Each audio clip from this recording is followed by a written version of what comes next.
Good night, and welcome to Mindful Live 484. I am your co-host, Nathan Springer, joined by the host. What's your name, host? And we are here, a late start on the 14th of April.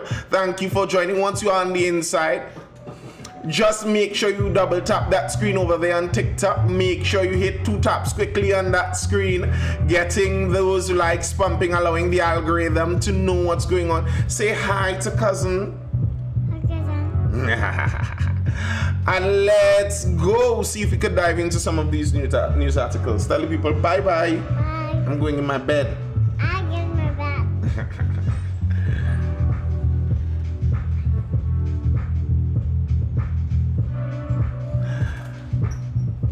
Yeah, let's look to jump into some news.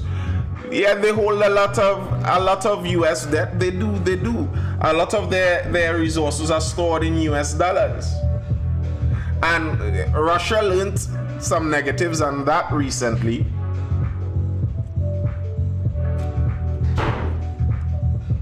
It would be interesting. As I've said before, I would kind of like for some of this to play out. Let's see where the cards actually land. Let's see who actually has the power in their hand and who is bluffing. So I have seen people say, I have seen people say that they think pretty surely the Chinese have the cards in their hand, because the Chinese are able to, with their manufacturing ability, carry that anywhere else in the world. But I've also seen the argument that there's nowhere else in the world that is willing to buy all that much manufactured goods. And that's kind of the problem.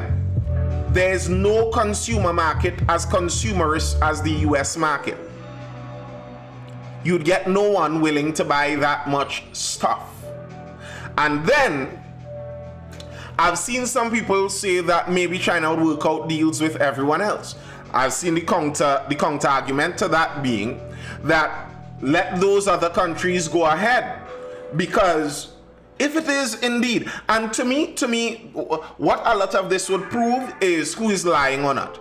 If indeed China is cheating on the international trade agreements, then I think they would lose. If the tales of Chinese cheating are exaggerated and indeed they are just running a better economy, then they would win. Because if China goes to make a deal with Europe, but China is indeed cheating on the world trade system, then they would cheat Europe too.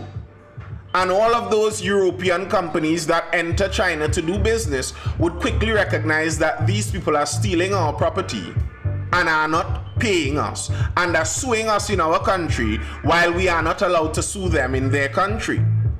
If that indeed is a problem, that will be a problem for any country that attempts to do business with China. So it's a question of, is it true that they are cheating in world trade? To me, that's the question that may be answered at the end of this. That's why I would like to see. I would like to see if indeed they are cheating, then carry this on.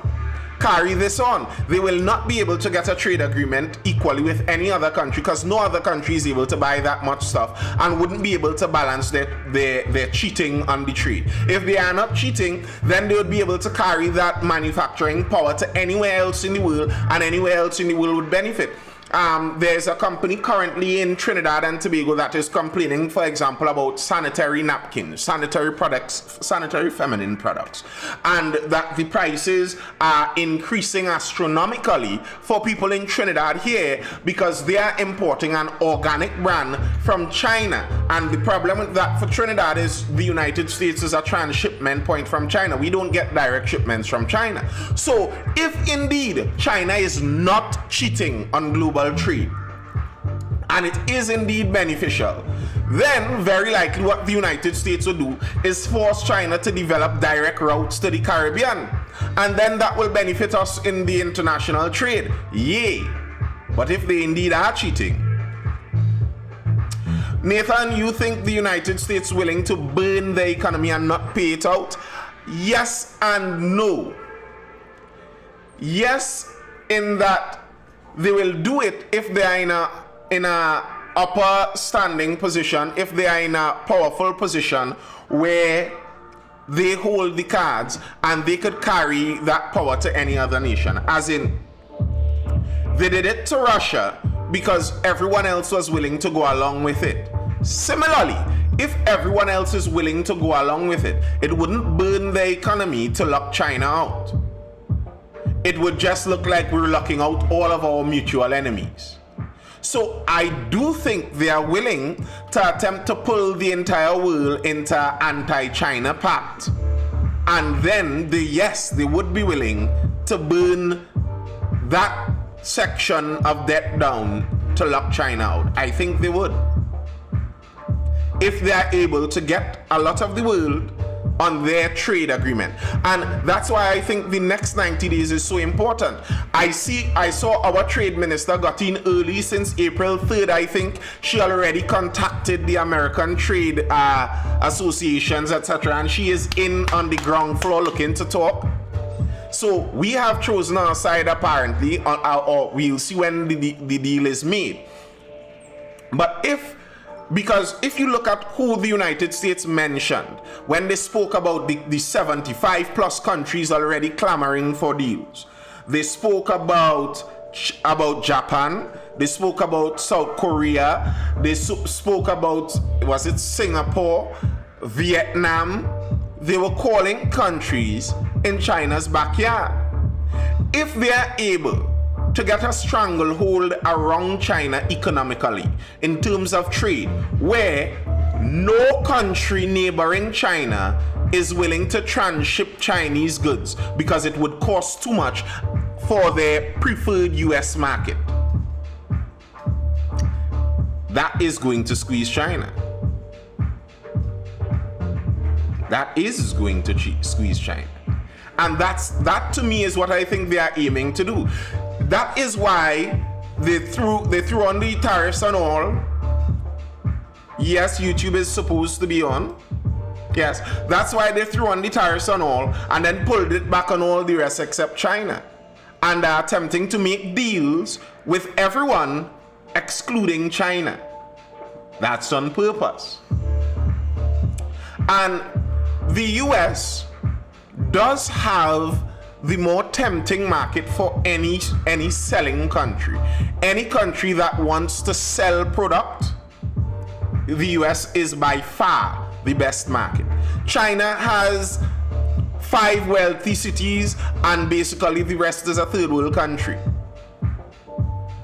The US has 350 million people just wanting to buy stuff every day. That's what you have to offer. At the end of the day, it is literally impossible for the world to stop trade with China. Nothing is impossible, Abdul. What are you like, Abdul? I think you are someone more knowledgeable about history than that. What do you mean it's impossible? Nothing is impossible like that. What are you saying? It's not impossible. There would be a lot of negative trade-offs to do something like that, yes, but it's not impossible by any means. And you see, here's how the geopolitics works. You notice India not making any sort of noise? If the whole world gangs up on China and says, we're not going by you for cheap labor, they will still look for cheap labor. They will still look for cheap labor. The trade-offs aren't worth it. That's what you think. Abdul, say, I think the trade-offs aren't worth it. But that is not the case. It's, you know what's kind of funny to me? It's kind of funny how people would say it like, it's impossible for the world to stop doing trade with China. But you think it's possible for them to stop doing trade with the United States. Mm-hmm. What? But India would still need some raw material from China. Not necessarily. There are other sources of those raw materials. There are others. And part of the problem is China controls a lot of it.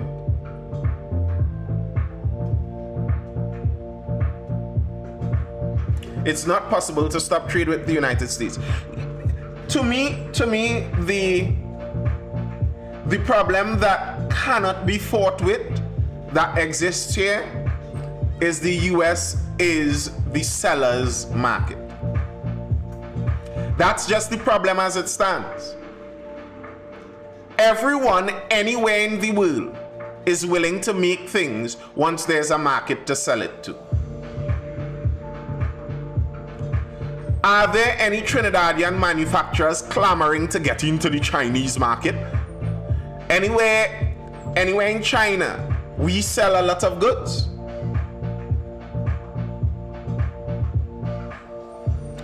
Countries like ours cannot afford to stop trade with China, that's for sure. That's not for sure.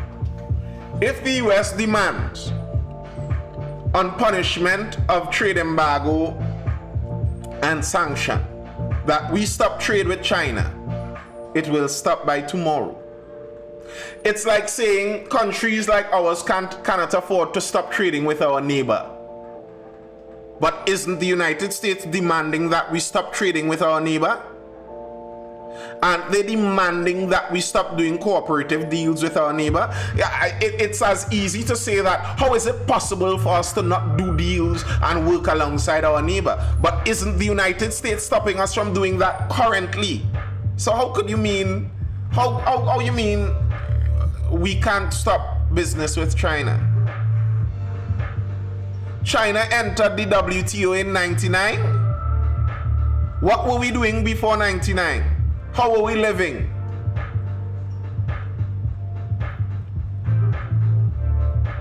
Can we afford to buy goods manufactured in the United States if that miraculously happens? Here's the thing. All the goods wouldn't be manufactured in the United States. That's one. Two, a lot of the prices that are paid on goods are not a lot of the prices that are paid on goods are not the prices that carry on the savings to the customer of the slave labor in. Many of those prices are prices determined by a global market regardless of the price of the labor. So for many of those goods, they actually wouldn't vary that highly by price point. Here's the other thing. China isn't the only place in the world with cheap labor. That is why the US first called in all of their cheap labor neighbors. Vietnam was the first one sent over their deputy prime minister. Vietnam is a communist country that went to war with the United States previously. They didn't care about any of that. Bamboo diplomacy, as in we are everybody's friends with the US first. It's all about the money and preferably green dollars out here. They jumped over to United States the first chance they got. Why? Because this is something that will shut down their entire country. Okay, we need China because the Chinese companies, I didn't say Vietnam and China are allies. I never said that. I wasn't talking about Vietnam and China. I was talking about Vietnam and the United States, the relationship they had. But Vietnam and China have a very close relationship.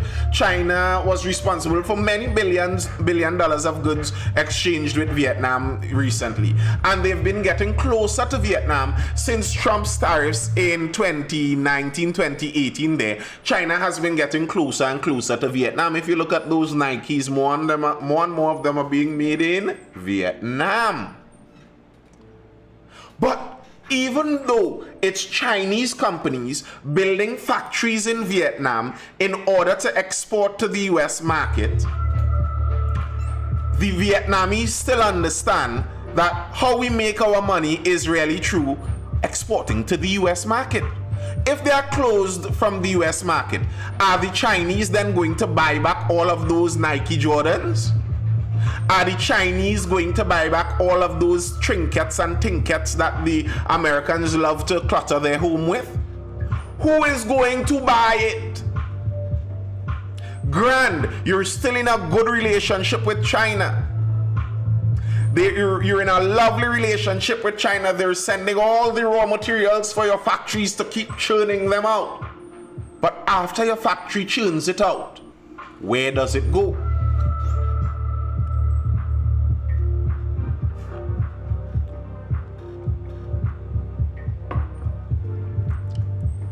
Let me see if I could pull up that story, because it seems like that's the direction we jumped in a bit one time tonight.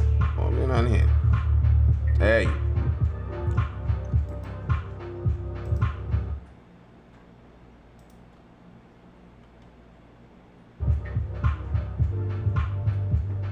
All right.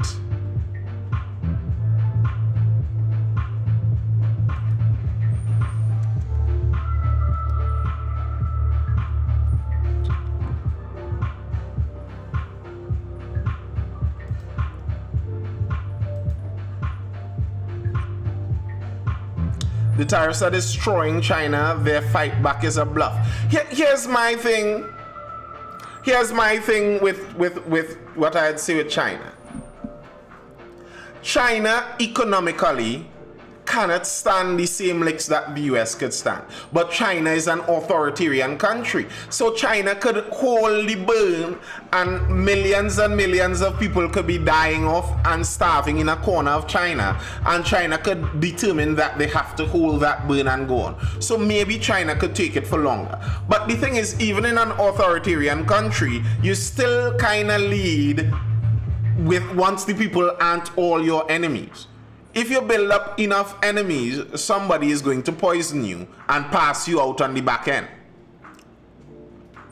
Even authoritarians are assassinated. Even authoritarians have coups running. The Communist Party of China, the Chinese Communist Party, although it's a one-party rule, there is still change of leadership internally in the party. And it seems like there's heavy battle internally in that party. So you never know, you running things in a certain direction here and people start to suffer. The internal gears may start to move against you. So there are those factors even for an authoritarian party to look up. Yeah, but the United States isn't all that rosy at the moment either. It hasn't been for years. Here's the problem with all of that.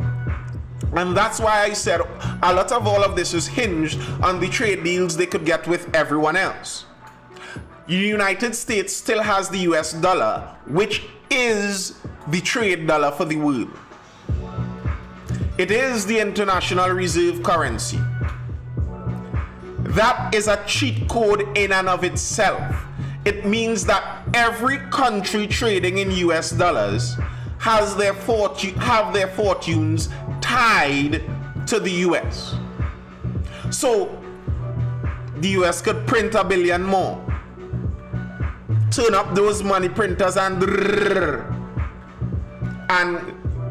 yes, it would cause an inflation across the entire globe, but is everyone that has to take that shock? China does not have that benefit. So while I agree it's not like the US is all that rosy, and I don't think they have a perfect standing in this, I think that's why they are moving this aggressively with it. Because for those in that camp in the United States, I think they foresee it as, hey, Links Auto, I think they foresee it as if they don't make this move now, they may run out of the power position where they would ever be able to make this move. It's now or never. If they wait too long, where when the US calls a tariff like that, they don't get 80 nations to give them a phone call. Nations stoops and walk away. You'd be in a bad position. You're still in a position where 80 nations call you up from the moment they see they may get locked out of your market. That's a very powerful position.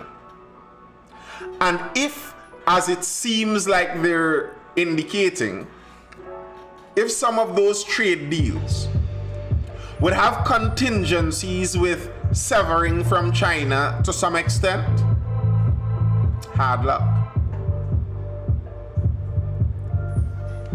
Trump wants factories back, but the economists are saying it would take years to achieve. I don't believe a word economists say. Economists have lied every chance they got.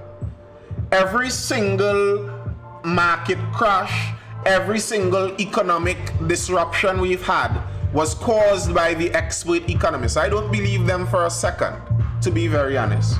I don't know. I don't know, but I know I don't believe them for a second. Because the same economists would say that tariffs are a horrible idea, they are an economic killer, they are economic suicide. But then those same economists in their country would recommend tariffs.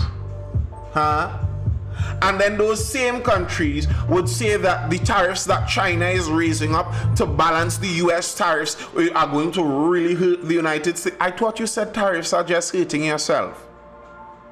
So then you aren't making sense. You aren't making sense. I don't know how long it would take for factories to jump back up. I heard the Auto Workers Union was making a point. They said a lot of the factories were not destroyed and burnt to the ground. The factories are still there.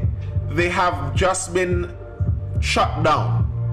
And a lot of those factories are already in the process of being set back up to be run. That's one idea. A lot of the factories are already there.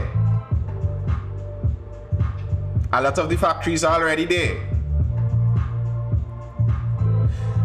We're seeing the billions coming in from companies. Apple offered already a couple billions. The biggest semiconductor maker, several billion. They're all looking to allegedly promise billions in investment and have started on work on factories. Who knows? Abdul says, I don't see either side achieving anything. It's going to be another Cold War stalemate. The Cold War wasn't a stalemate. The United States won the Cold War. Again, I don't care what historians or economists say. The reality of history tells. The US won the Cold War.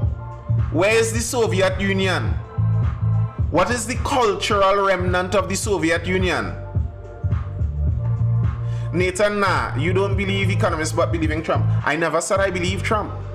I said this is what he says is going to happen, and I don't know if it's going to happen. It doesn't sound crazy to me. I see the logic of it. But I don't know if it's going to work. I do not know. What I said is I'd like to see it play out. And what I think is if they are telling the truth about China lying, I don't know if that's the truth. If they are indeed telling the truth about China cheating, then it might work. That's what I said. I didn't say I believe Trump because I don't. I don't know. I would say I don't believe the economists. The experts have beclowned themselves to a significant degree in the last couple of years. And then you know one way for you to stop believing experts? Dive deep into the things they say and believe. Dive deeply into those things. Start reading what those experts say and reading the theories that they espouse. And you recognize a lot of them are filled to the brim with gobar. But how did they win? By divide and rule with the exploitation of people? Yes, to a large degree, that is pretty much what they did. They won kind of by any means necessary. So they won because they divided in Africa. They won because they bribed in Europe. They won because they threw their weight around in Central and South America. But they won nonetheless. And it's not that all of this isn't saying that the Soviet Union was doing things of any greater moral standard. We don't know, that's the thing, but the US doesn't have a track record of being truthful. Truthful about what? And who has a track record of being truthful? And who has a track record of being truthful? Like, there's no country with a track record of being truthful, so that's a bad standard. To me, that's a bad standard to hold. But I think, if we're being honest about trusting countries, honestly, Would you trust the United States or China more? And I think people are being extremely dishonest if or when they say China. We in Trinidad could go up into the United States and launch a lawsuit. Have you ever heard anyone launch a lawsuit against anything in China? Like, come on, let's be real here. We're not talking about two people on equal footing. Or two countries, rather, on equal footing. Many people are dishonest with this. You give them an opportunity to go live 6 months in China or go live 6 months somewhere in the United States, and we know where nearly everybody is going to go. China doesn't have to do mass deportation. China doesn't have to build a wall to keep immigrants from coming in. China doesn't have a refugee and asylum seeker problem. Why? Because nobody cares to go there like that.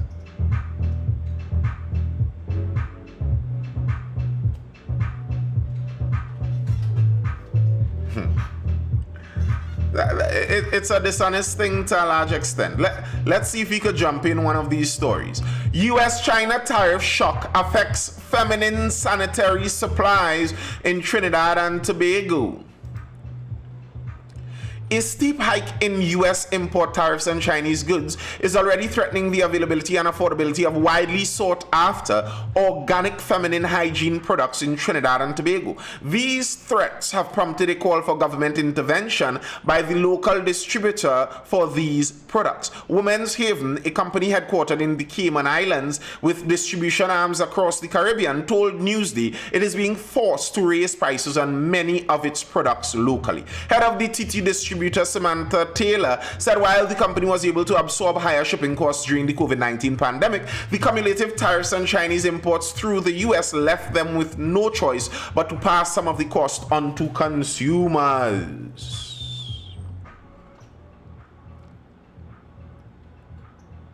I didn't say they are bed of roses, Abdul. I don't think they are bed of roses. I didn't say that at all.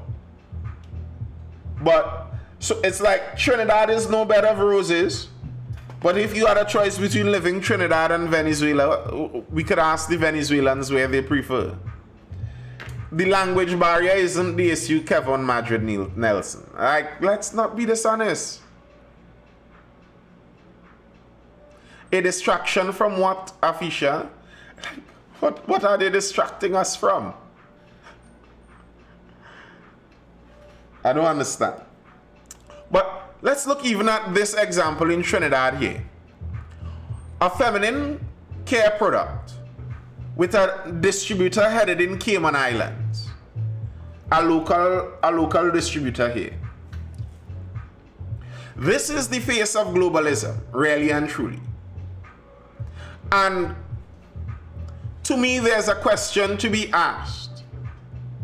And all of this is why I would be interested to see how this all ends. Would it actually benefit some of our markets to get some of these products out? Because it's not all feminine hygiene products.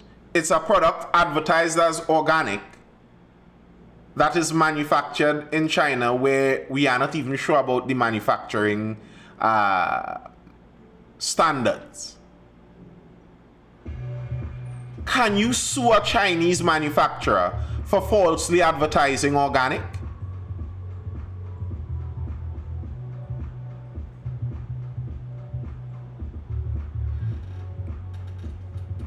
Might it be better if the demand for organic sanitary products is so high that we work it out to get a factory somewhere in the Caribbean to build it or to make it? If it becomes unfeasible, impractical to ship something across the whole world,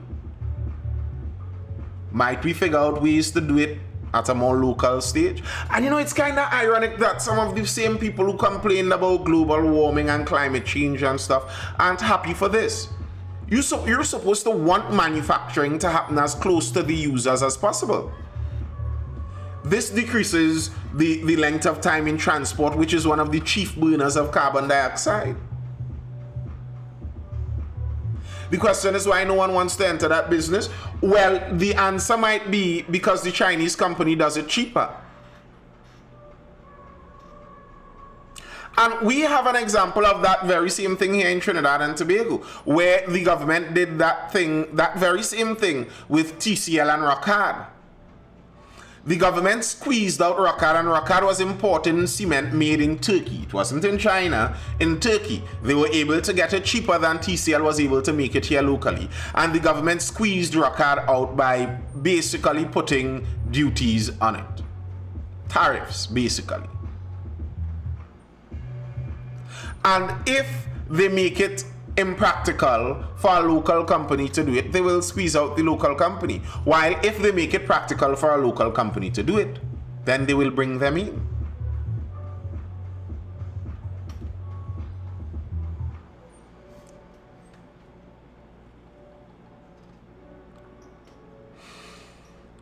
If we import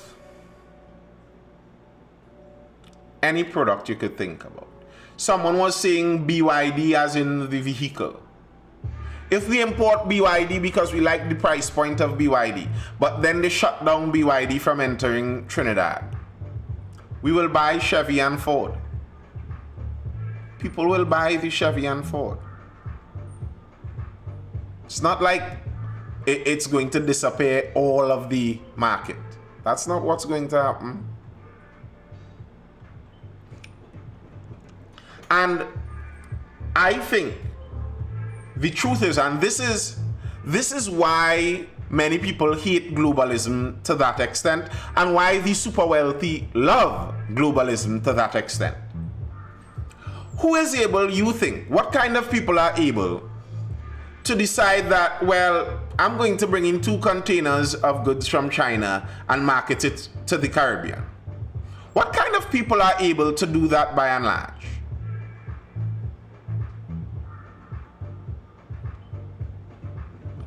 What kind of people are able to do that?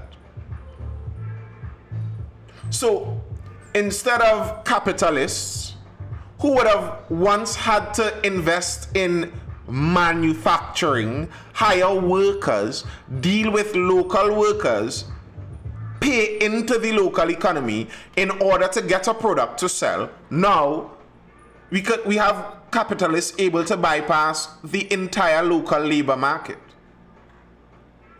Forget about them. Let the Chinese deal with their labor. I just send some money over there and they send the product back. Who does that benefit? And if you reinforce that, aren't you just making every one of the regular middle to lower class persons on this side of the world into a consumer? All they could do is consume. And the only jobs are some hairy-fairy, flowery service jobs here and there. And every cent you get from those hairy-fairy, flowery jobs is sent back into consumption. Don't even dream about owning anything, because it's all owned by super wealthy capitalists who understand that to deal on the global market, there's a price barrier to entry.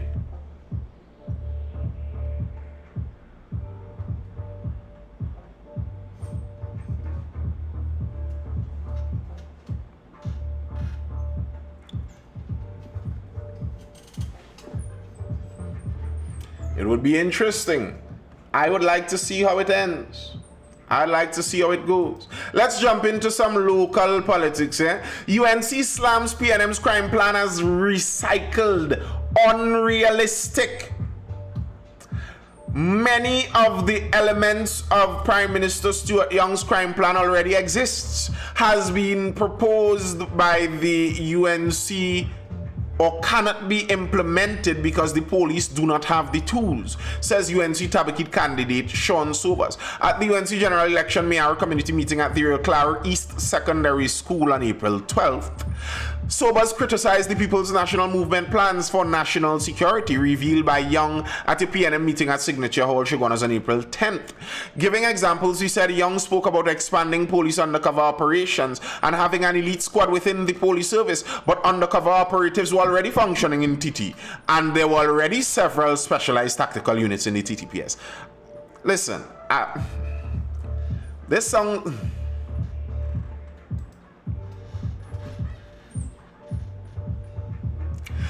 If I see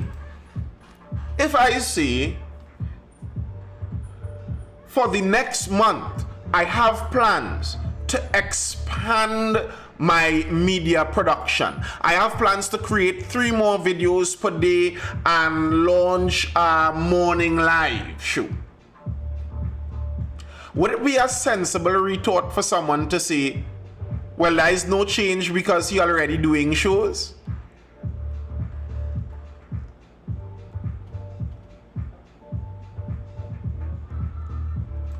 I mean,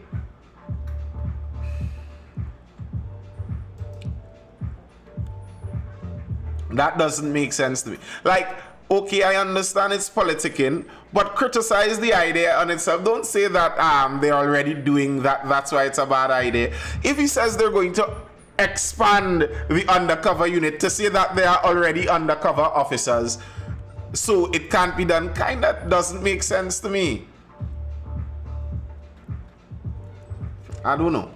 I don't, it just, that doesn't really quite add up to me. He also spoke about creating a joint task force with the TTPS Immigration and Customs, which was proposed in 2019 but was never implemented. Sobers said the UNC under Kamala Prasad Bisasa would fight crime in a more practical manner by building a new forensic science center.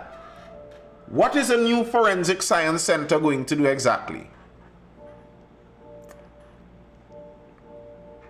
I would like some conversations on these things. Like maybe we need some hour-long podcasts in Trinidad to interview, some 3-hour-long podcasts to interview some of our leaders too. Like, explain to me, when you say you're going to build a new forensic sciences center, how is that going to stop crime? Like, okay, the idea I suppose is that we'll be able to process forensic evidence faster. Okay. Do we have the staff for that? Currently? What is the legislation for that like? Do we have a backlog in forensics? Or do we have a problem of acquiring the evidence in the first place?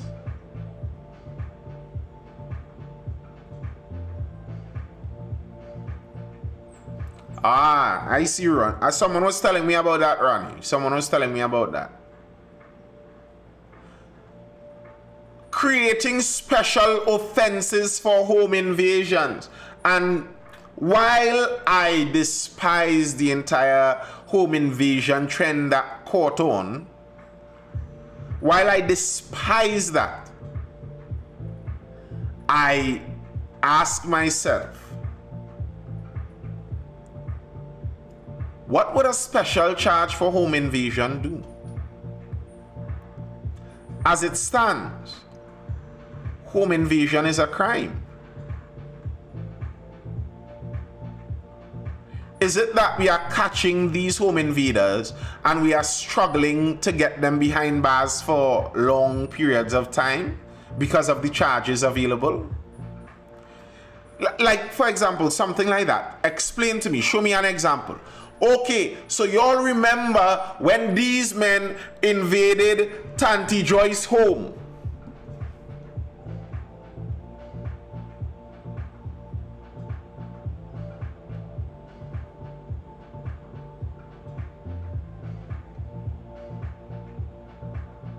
Yes, no.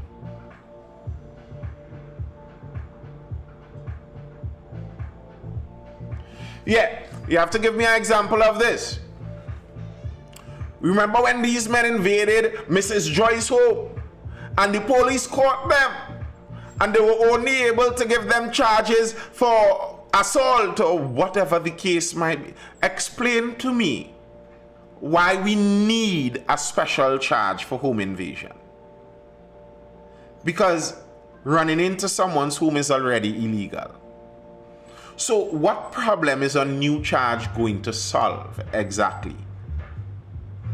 Ensuring the country's CCTV cameras were monitored, I am in full agreement with that. We need that. But again, this is how you explain this to me. Like, I'm thinking, you know what I feel I'd have to do? I feel I'd have to do a series. I'd have to do a series of political advertisements. I'd do a PNM political ad, a UNC political ad, maybe a TPP out in Tobago political ad or something like that. Make an example of what you're supposed to come to the people with. Like, all right. Your plan is to make sure the CCTV cameras are better monitored. Why are they not monitored now? Do you know? Because the UNC is not going to change our police service. If the UNC come the night of April 28th, the morning of April 29th, is now in power, the same 8,000 police officers that are here now are going to be the same 8,000 police officers that are there for the UNC to use. If the police are responsible for those cameras being monitored, etc., how are you going to make them monitor it under your leadership when allegedly, seemingly, they don't monitor it now? What are you going to change to do that? Members of the protective services will be allowed to take their guns home to protect themselves and more. I don't have a problem with that. He also said the real problem with dealing with domestic violence was in the criminal justice system. I actually disagree fully with this. I don't think domestic violence is a criminal justice issue. I don't think domestic violence could be solved by writing a perfect law. That's not going to happen. My apologies if you think it is. When orders are obtained by victims of domestic violence, those orders are obtained ex parte, which means to say that the order is obtained from a master or magistrate. It's given to the domestic violence victim, but the abuser or alleged perpetrator, he's not a part of the proceedings, and the failure in the system is service of the order. He said the UNC was committed to review the system, have consultations, and come up with a solution to get the orders served and provide protection to the victim. Listen, the problem with those protection orders is you do not want to make a protection order too powerful to where it becomes a punishment without a trial. If a woman could walk into a police station, be directed to a magistrate,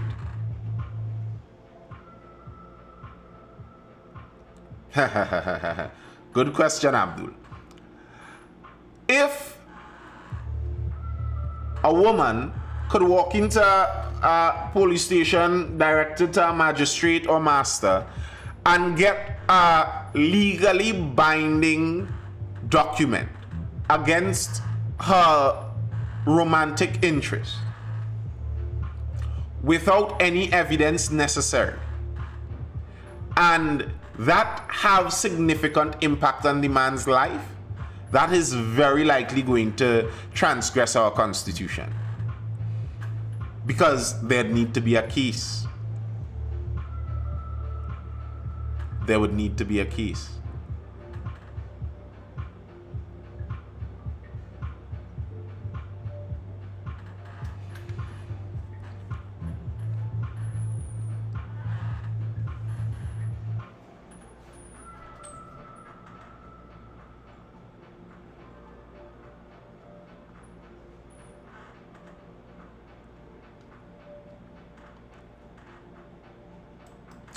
Let's look at some of the consequences though. And this And this is, to me, where political advertising could go. Good night, Alpha. This, to me, is where political advertising could go. This is how you make points in the political arena, to me. Lawyer jailed 14 days for contempt. An attorney on suspension has been jailed for 14 days for failing to repay $109,000 to a San Juan finance manager for the purchase of U.S. currency in 2022. Justice Frank C. Prasad made the order on April 14, committing Kavita Crystal Prasad to the women's prison in Golden Grove, Aruca, finding her in contempt for breaching 2 previous court orders. The judge also gave the court marshals the power to arrest Prasad of Olfactory Road, Piaco, to take her to prison to serve her term of simple imprisonment. In his oral ruling, C. Prasad said Prasad ought to have known adherence to the rule of law was required. The judge had been asked to jail Prasad for failing to abide by 2 previous court orders to repay Kyle Hoop Singh. According to the evidence before the judge in September 2022, Prasad agreed to sell Hope Singh US $14,540 so he could purchase a portable solar power station. Hope Singh's initial lawsuit said he was referred to Prasad as a reliable attorney who had access to US currency. He transferred TT $109,050 to Prasad's bank account for the purchase of the portable solar power station, and when he did not receive it, he asked for a refund. This too he did not receive, and his lawsuit said Prasad continued to give false assurances and blanket promises for the refund. I find this lawyer real brave, personally. So the man send you his 100,000 and you just ghost him with the 100,000? Like, how you thought this was gonna end? How this was supposed to go? The man was supposed to just forget that you go on with 100 of his thousands. People forget those things. But anyway, this here highlights the issue of not having good access to Forex. This is the government's fault. Because of the government's management of Forex, many businesses that run legal businesses must now make forays into the black market to procure foreign exchange.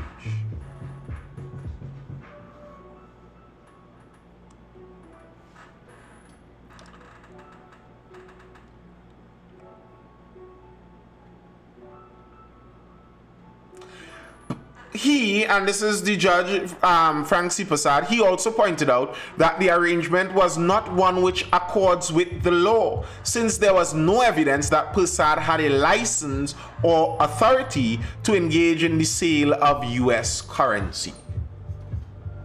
So it was illegal in the first place. And this is what the government is causing. And okay, in this case, because it was 100,000 and it was a lawyer and a finance manager, it was settled in court. But how many people under 10,000, under 10 grand, under 10,000 probably fell victim to similar things? And if you're dealing in a black market trade, well, I don't know if he'll get his money back, but the lady is going to prison. I don't know if he'll get his money back. That might be another issue. Like, to me, they need to start to seize assets and sell it. That's what I think should be done, but who knows how that will go. Maybe the lady thinks 6 months is worth the 100,000. Personally, I rather freedom. It's 14 days. Wait. Did I read that correctly? 14 days, was it?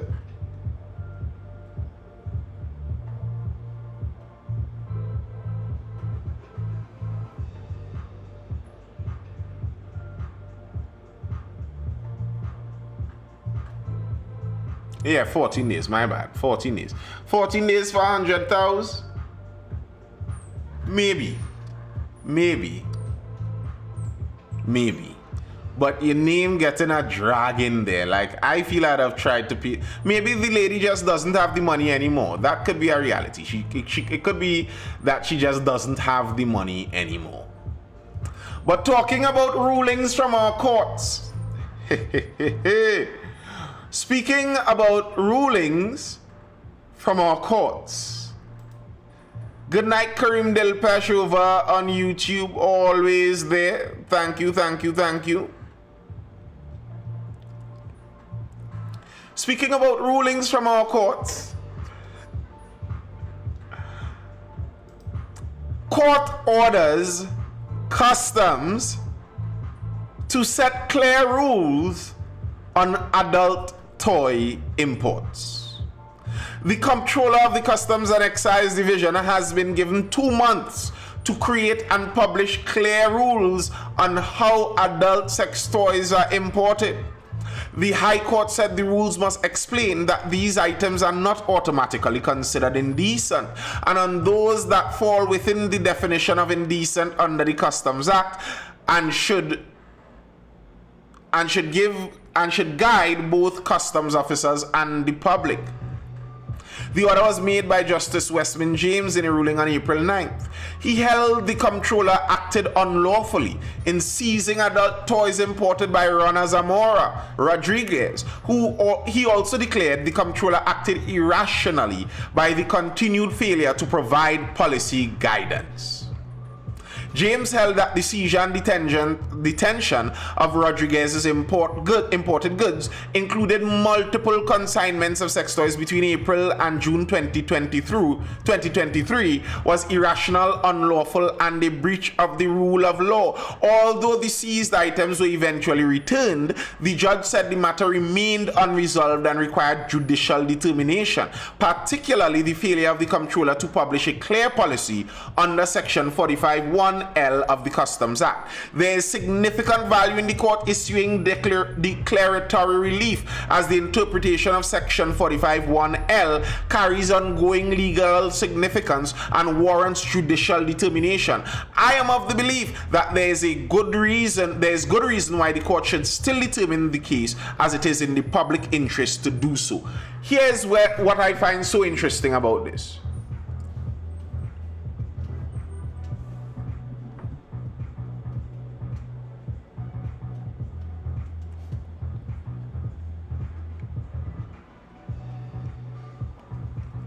Let's get a few more details before we get into the interest of it. The ruling stemmed from Rodriguez's judicial review claim filed after the CD repeatedly classified her goods as obscene or indecent without providing specific reasoning or legal basis. Notices of seizure were issued for items such as dildos and other adult toys. Despite earlier court decisions which found similar customs policies unconstitutional, Rodriguez's goods were detained for months with only vague references to their nature. I think this was always a con on the customs part. And I'm glad that a judge decided to get this clear. I think customs loves that there are vague and barely defined laws governing them. That way, they are the law. And they seize it, tell you why they seize it barely, and see if you would ever do anything about it. And you know, the interesting thing is when the court case was filed, before it could reach to a ruling, they returned all of her stuff.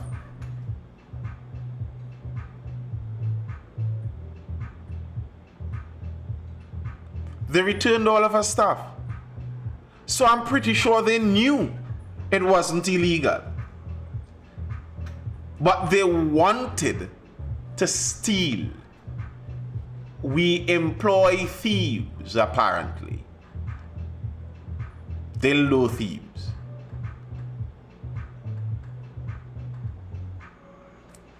I think we need a lot more rulings like this.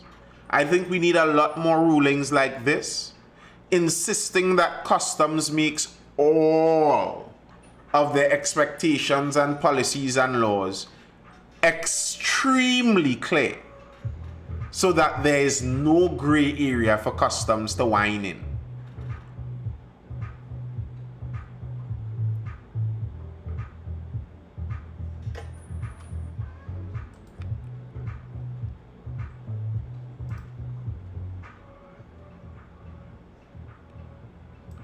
And speaking of rulings and incomplete rulings, to judge awards engineer 80,000 for unlawful police raid. An electrical engineer who was assaulted by police before they arrested his brother for questioning about an alleged plot to disrupt carnival celebrations in 2018 has been awarded more than $80,000 in compensation by the High Court. High Court Judge Westman James found that the police unlawfully entered and searched Wasim Mohammed's apartment at Mohammedville, El Socorro on February 8, 2018, assaulted him and falsely imprisoned him during a raid targeting someone else. James found that the police acted outside the bounds of the law when they broke down Mohammed's door at 3 a.m., restrained him with tie straps in front of his wife and child, and punched him in the face, despite the fact that the warrant was for his brother, who lived in a separate upstairs apartment at the same address. No, I don't know whose family that was, Abdul. I don't know. I suppose you would. You would. That's within your community. You can inform me. Oh. Wow. 80,000. I personally find 80,000 is too little bit. If you embarrass me in tie strap cuffs in front of my wife and child or children, and cuff me in my face in front of my wife and children, I want more than 80,000. I think 80 is too little. The Prime Minister's salary. That is the Prime Minister's salary for 1 month. And here's the next thing. Falsely imprisoning me and assaulting me.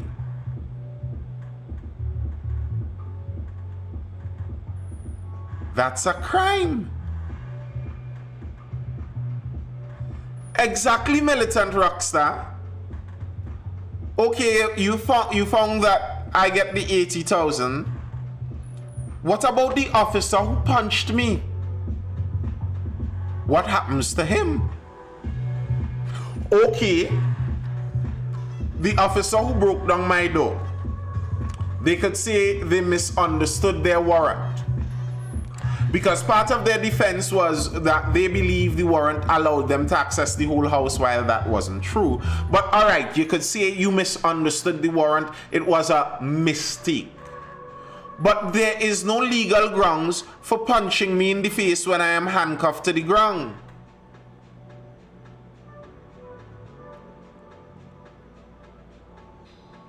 And the state's defense of this was he mistakenly hit a door.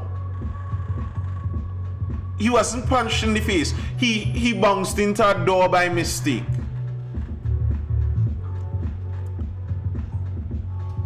How is an officer not being punished for this?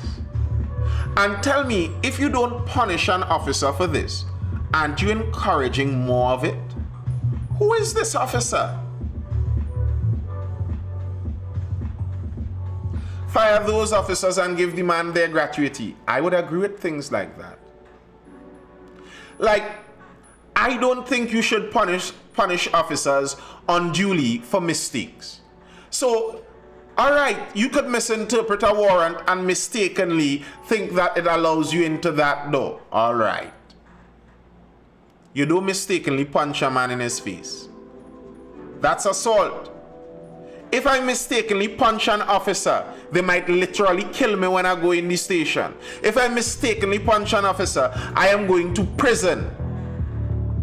Well, Kevin J, that was their defense, eh?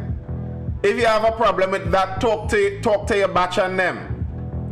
Because they said their warrant for the upstairs apartment, they thought that it allowed them to enter the downstairs apartment too. So apparently they mistook what happened, what the warrant was saying. I'm using batch colloquially, I'm not saying it literally. But let me see. James rejected the state's claim, so this is the state's claim that the warrant authorized a search of the entire compound. Search warrants, this is the judge speaking, search warrants as instruments enabling state entry into an individual's home must be drafted with precision.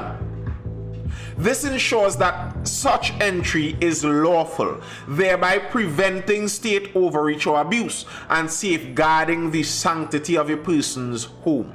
The law requires that search warrants be executed with specificity and restraint, and extending the scope of a warrant to encompass unrelated dwellings within the same compound would amount to an unlawful overreach of police powers. Okay. But you could argue to me that you thought the warrant extended to another apartment. And in that case, that is a mistake. It's not like you had the... What's the legal term for it? Where you have the thought of doing the negative thing? What's that? Oh, the word is lapsing me. A Latin phrase, the Latin phrase. Someone will say it in the chat just now. But, okay, it's hard to establish that you knew you were going to do something wrong there when you did that warrant thing. That's a hard thing to argue. Okay. It's not premeditated I'm looking for. But how do you punch a man in his face? Alright, you're in the wrong apartment. You put me in cuffs. Why you punch me in my face? That, to me, that has to be a job. That has to be a job.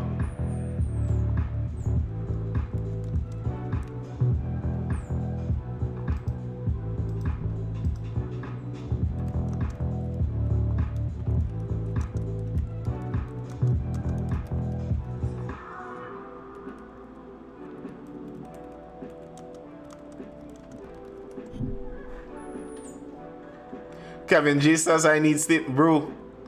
Aren't you all paid with state money? Mens rea, right? That's the word I'm looking for. Mens rea. For those in the legal fraternity or looking to go down that road. Mens rea, guilty mind. So it's going to be difficult to prove mens rea. It's going to be difficult to prove that they knew the warrant didn't extend it. That's a difficult thing to prove there. But Kevin, I'm giving that latitude. That's going to be more difficult to prove. But there's no mistake in cuffing me in my face. M-E-N-S-R-E-A, mens rea. Yeah, you had a guilty mind when you clenched your fist and punched me in my face. Kevin J says Bray warrant cannot be mistaken. Sir, I am giving latitude. You could argue, because that is what the state argued. The state argued that they believe the warrant extended for the entire compound. That's their argument. That's not my argument, that's their argument.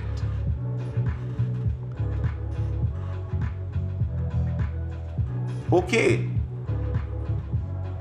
But did the warrant include cuff to face?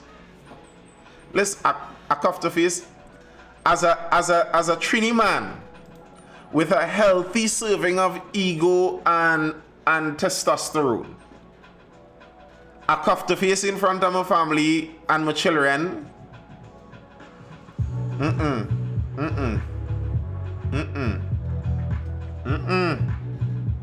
Or you would make a permanent enemy out of me, you know?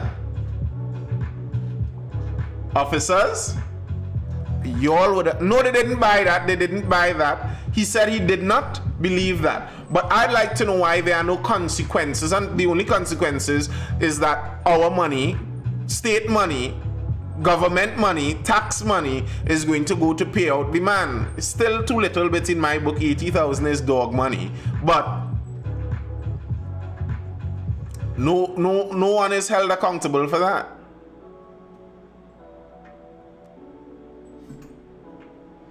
If they knew it was the wrong apartment and a mistake, why carry it to court? Because lawyers have to make money too. Lawyers have to make money too. They were arguing that they believed they had the right to do it. Their argument, Militant Rockstar, was one, they believed the warrant extended to the entire compound, and two, the man wasn't punched in his face. He mistakenly bounced into a door while they were handling him. So the accusations were wrong. Like, that was the state's argument, you know. Kevin, let me get that door statement now, man. Let me get the door statement if you're doubting me. He being the judge, also accepted Mohammed's version of events, finding that he was punched by a police officer and not, as the state claimed, accidentally injured by a door.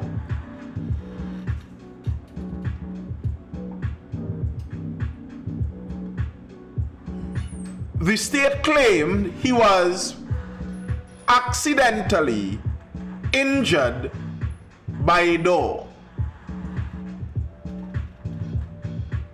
Newsday article, Judge awards engineer 80K for unlawful police raid, if you're looking for the article.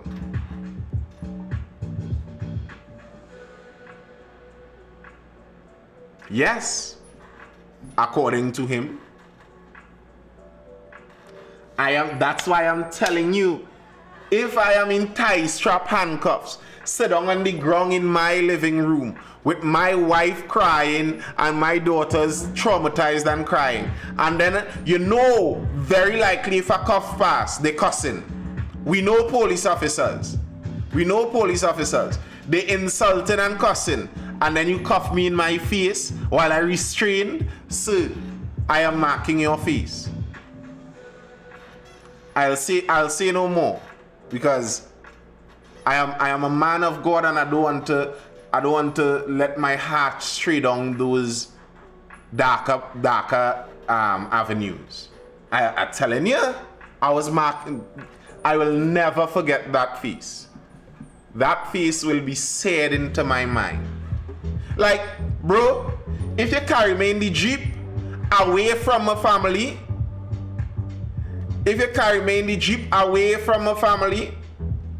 and hit me some tap and thing, I wouldn't like it. I would course, but it's not the same level. It's not the same level.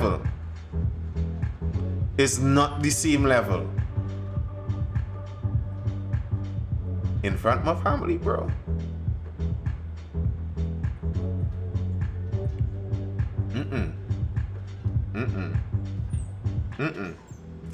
Be a law-abiding citizen. Well, I am a law-abiding citizen. And the problem with this whole situation is the guy was a law-abiding citizen. The guy was a law-abiding citizen. The warrant was not for him. There wasn't even an accusation against him.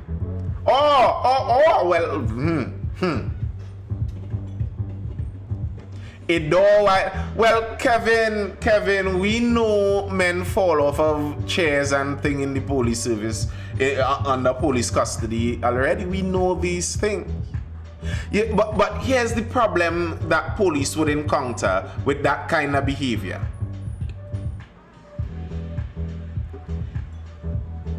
people will be more willing to turn a blind eye to men falling off of chairs and mistakenly bouncing into doors if the men are indeed guilty. And you see, that's the whole problem with overly violent police service. That's why there are supposed to be laws and policies governing how the police interact with people. Because bear in mind, police do not interact with people found guilty.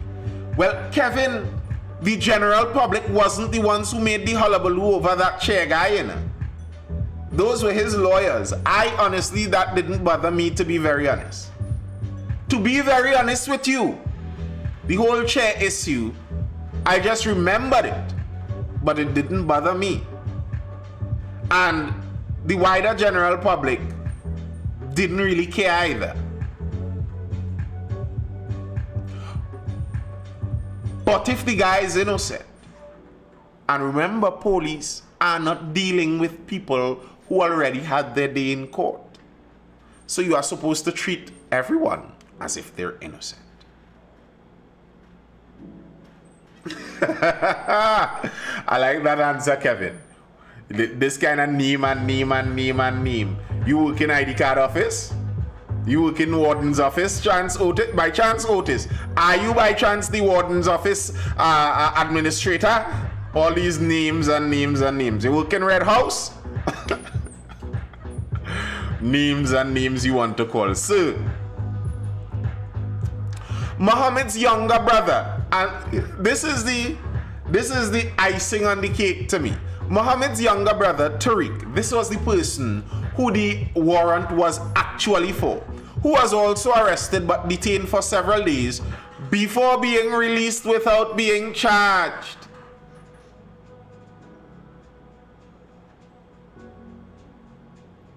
Also filed a separate wrongful arrest and false imprisonment claim, which is set to go on trial before another judge on April 29th.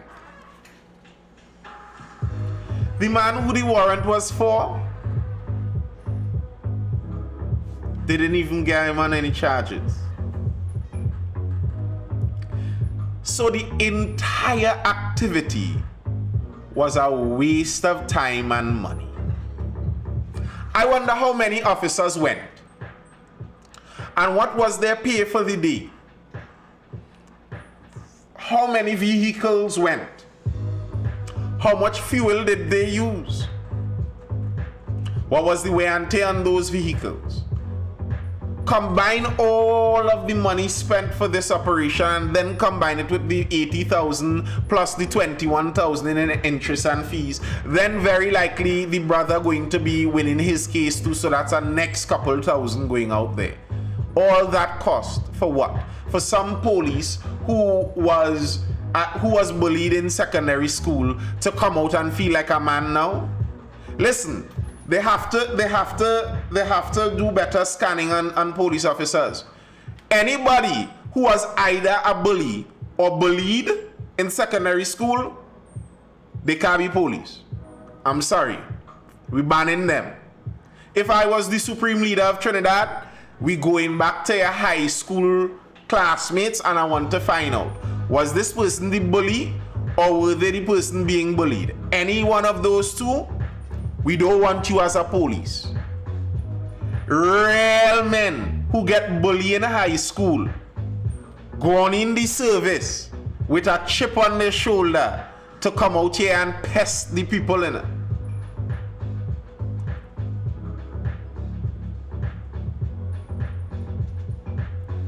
Otis says that's discrimination. Sir, I have no problem with discrimination. I want discrimination. How do you mean we can't discriminate who we choose as police officers? Like, I've been seeing the court cases racking up. I've been seeing it.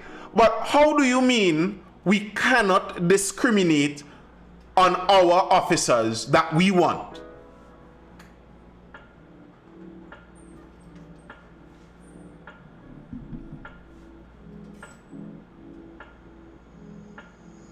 Like, If somebody is a schizophrenic, I want to be able to discriminate against you and not allow you in the police service. If somebody is a fat slob, I want to be able to discriminate against you and not have you in the police service. I never had a problem with the police service height requirements.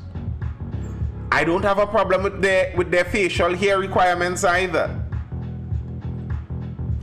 I would like our police service to be a discriminatory service. Any and everyone can't get in, and every and anyone shouldn't get in. Most of those guys get corrupt after they join the service. Here's the thing. I think the nature of someone is there before. Someone who was given to corruption, they are the ones who would get corrupted. It's not that someone who wasn't given to corruption enters the police service and all of a sudden the magic of the gray uniform magically forms them into a corrupt person. No! We are choosing horrible candidates. It's not just peer pressure, and some people are more given to peer pressure. We are choosing horrible candidates. I could tell by the look. We have a whole team as a police. That when I grew up in the 90s, early 2000s, police officers were not the Zessas. The fellas in the Zessa guys of the 90s with the long 3/4 and them big net vests. You all remember the net vest? The net vest and the 3/4 and a big Air Jordans on their foot and thing. Them kind of Zessas of the 90s. Those were not police officers. Those fellas did not go out and become police officers. Police officers were somebody's daddy who was overly serious about everything. And you could tell a police officer daddy from the time he come in school for parency. From the time he come in, and they had a big mush. They had a big mush. And the face always so. Those were the police officers of the 90s. Yeah, the clerks, the open clerks. Yeah, the open clerks. Clerks without lace was the next one. But in the East there were a lot of guys with the Jordans too. You know the Jordan, I don't know, I can't remember which one that is with the big white A on the black shoe. The one that Tarzan ran with. The original Tarzan movie, he was running with a Jordan. That one. That used to really play back then. But the Zessas were not the police. They were two different groups. Now we are hiring police from among the Zessas. Were they not corrupt? I am 100% certain there were levels of corruption, but not the same levels as now. Not the same levels as now. Certainly not the same level as now.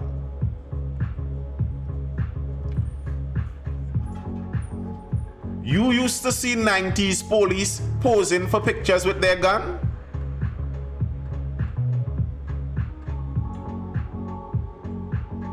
You used to see 90s police, you know, with the Galil and the chest taking pictures, so? Like, okay, some of them may have had multiple families, but, I mean, at least they were upstanding members of their community.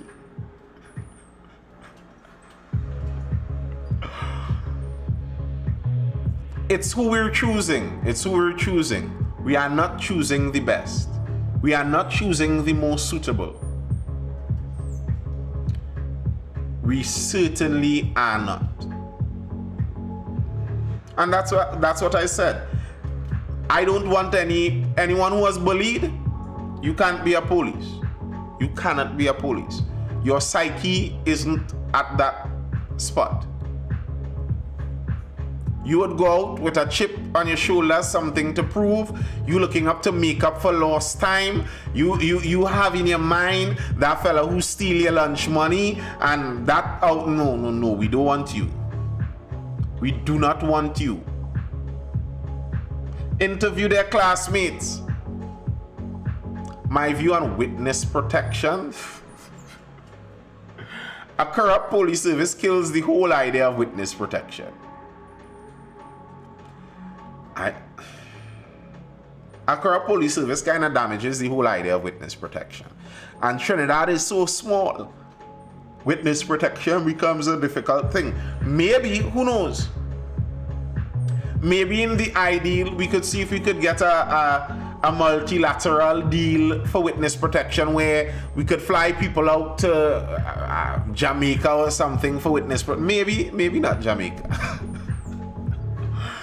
Maybe we get a multilateral deal with Guyana. Guyana has a lot of open land, and we fly people out to the middle of nowhere in Guyana, and we maintain some homes out there for witness protection, and when they need to testify, we fly them back in or something like that. People want to help, but they are afraid. Yeah, and understandably so. Understandably so. Our police service is widely known to be very corrupt.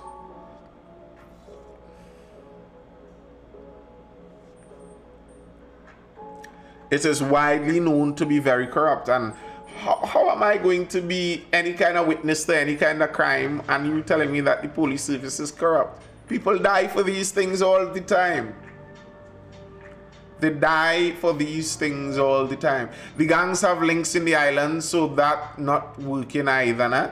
That's why when I said Jamaica, I changed my mind. Maybe Guyana with the big... I'm not even depending on Guyana for not having gangsters, but Guyana having the big open territory now.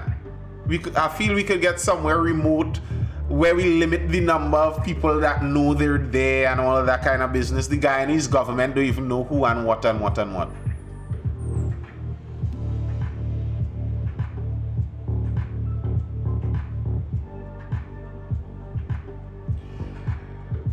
Kevin wanted to come. Oh, so Kevin is 11:39, bro.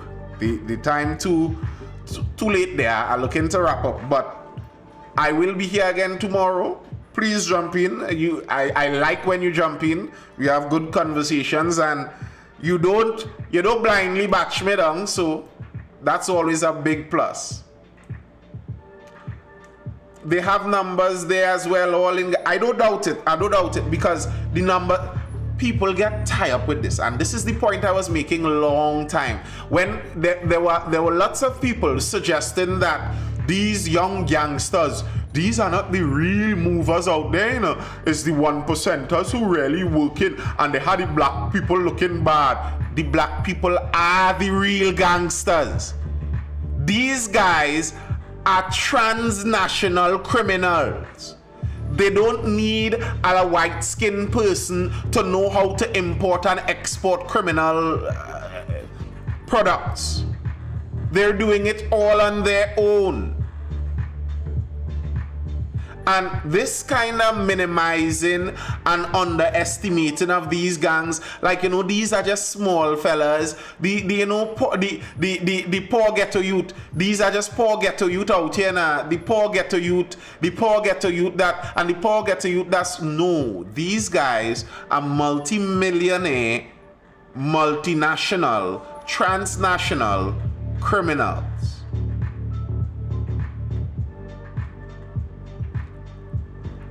And man, we started off with the tariff wars, bro. We started off with the tariff wars. So if any of you looking for some of what you may have missed, all of this is always recorded and out there for you to go and take in and repeat over on YouTube. Make sure you subscribe. If you are looking at this live right now on YouTube, make sure you subscribe. Nathan Springer out there on YouTube, make sure you are subscribed. Drop a comment if you have something to say. Make sure you like the video also. Abdul says 1% crime not on the street if it exists, allegedly. The room looking smoky. My room, that's the position of the light, I think. Or dust on my camera lens. I think I have to clean out that camera lens. Yeah. These guys can do bad all on their own. They don't need some white guy to show them how to do bad. I saw that Abdul, you know what was you're talking a couple weeks ago, right? By the casino. And you know that same casino had at least 2 murders. in the last couple of years.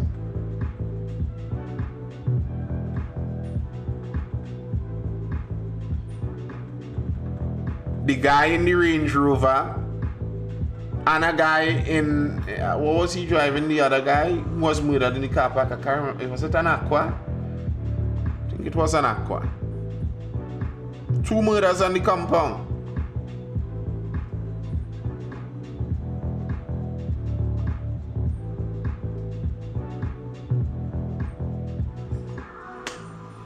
Casino and brothel. I didn't know all of that.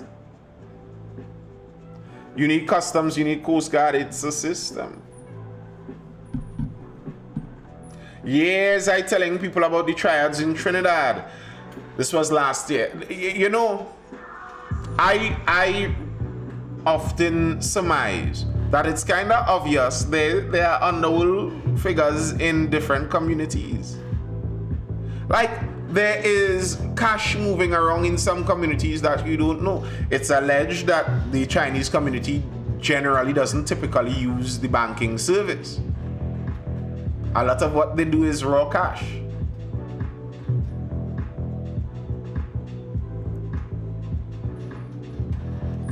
Where do some of these Chinese individuals get the cash to pay the down payment and outlay a grocery before it opens? That's a lot of money to input into that grocery before it opens. Where do they get the money? Is it that they save over in China before they immigrate and immigrate with cash of money? Who is the Chinese Association? Where does the Chinese Association get the money? Who are the major players in the Chinese Association? Who are the international connections in the Chinese Association? I think there are lots of unanswered questions there.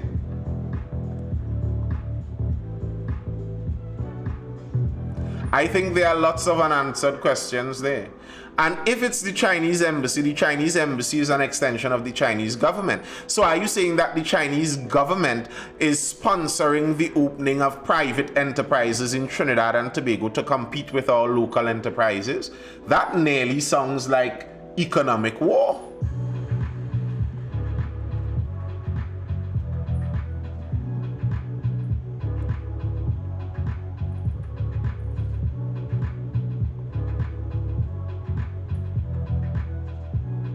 I don't know if they're saying, some of these commenters,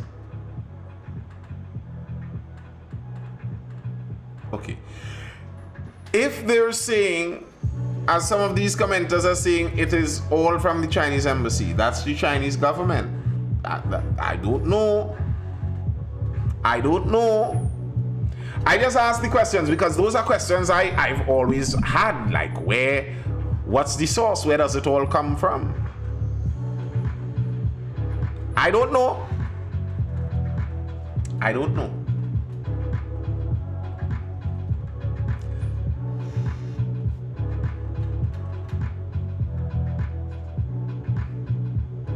I don't know what you're talking about, GMS. That's why I said, okay. They are using TT National Visa for business. Sir. I don't doubt racket runs.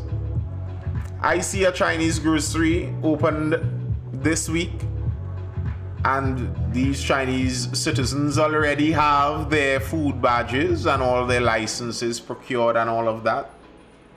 Nice.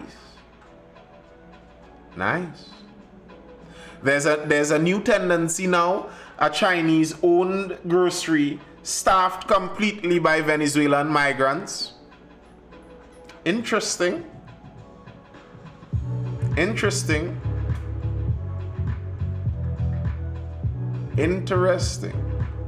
And their prices can't be beat, White Leather says. Would you have a problem? I'm asking the chat before I dive out. Let me stir the pot. Would you have a problem if you find out that the Chinese government is sponsoring the proliferation and prevalence of Chinese grocers in our country at the expense of local grocers. And just so you know, this is a lot of the argument that even the US is using about Chinese general business practices, where a local business would have to provide a business plan to a financial institute to get money backing to do this. If the Chinese government, I'm not saying they do, I don't know, but if it is that they're pumping money in, so even the profitability needs of the business isn't the same as a local company that has to function on that private sector profitability margin.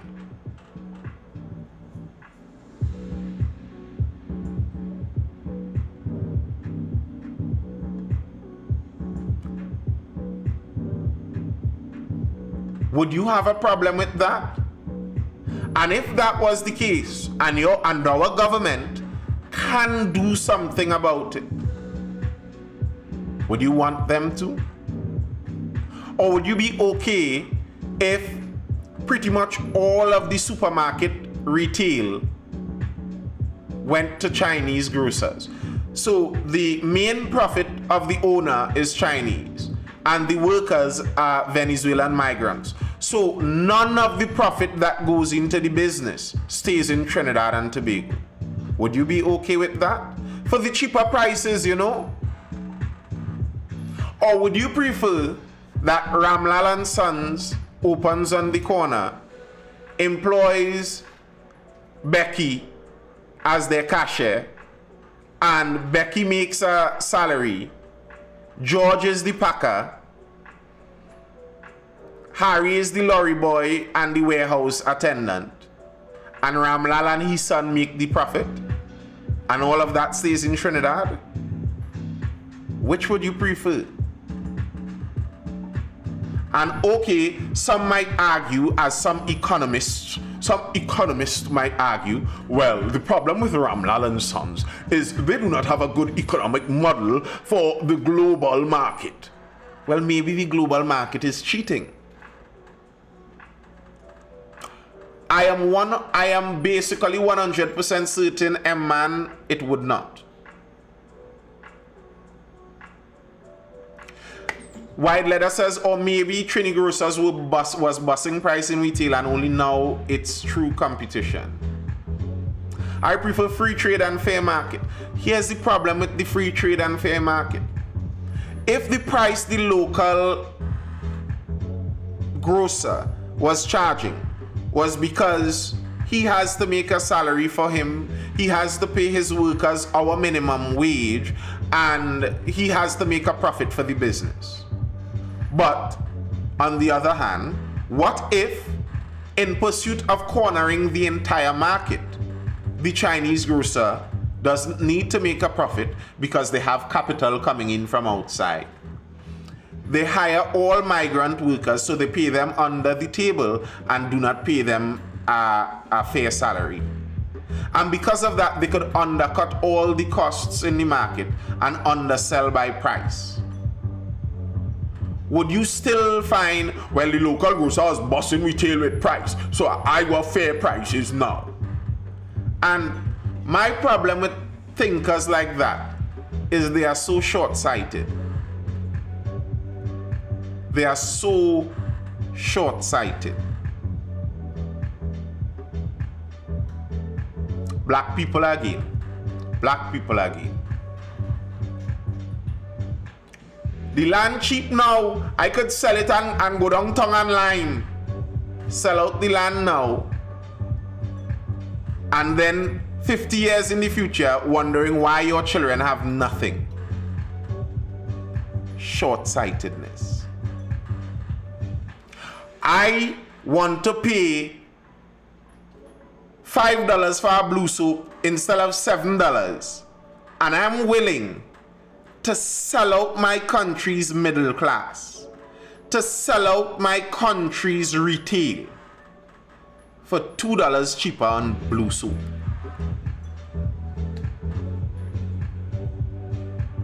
You could nearly say that people of that view deserve to lose. They deserve to lose it. If that's your kind of view, you deserve to be a second-class citizen, consumer-only plebeian. That's your position in life because that's your intelligence. All right, let me dive out. That's all I have for now, people. I hope you're educated, informed, and entertained. This has been the Mindful Live. I am Nathan Springer. I'll see you guys again for the next Mindful Live, starting around that 9:30 p.m. time tomorrow. Until then, people, hold it down. Stay good, stay safe, stay inside, outside, sketchy. Peace. I'm out. Bye.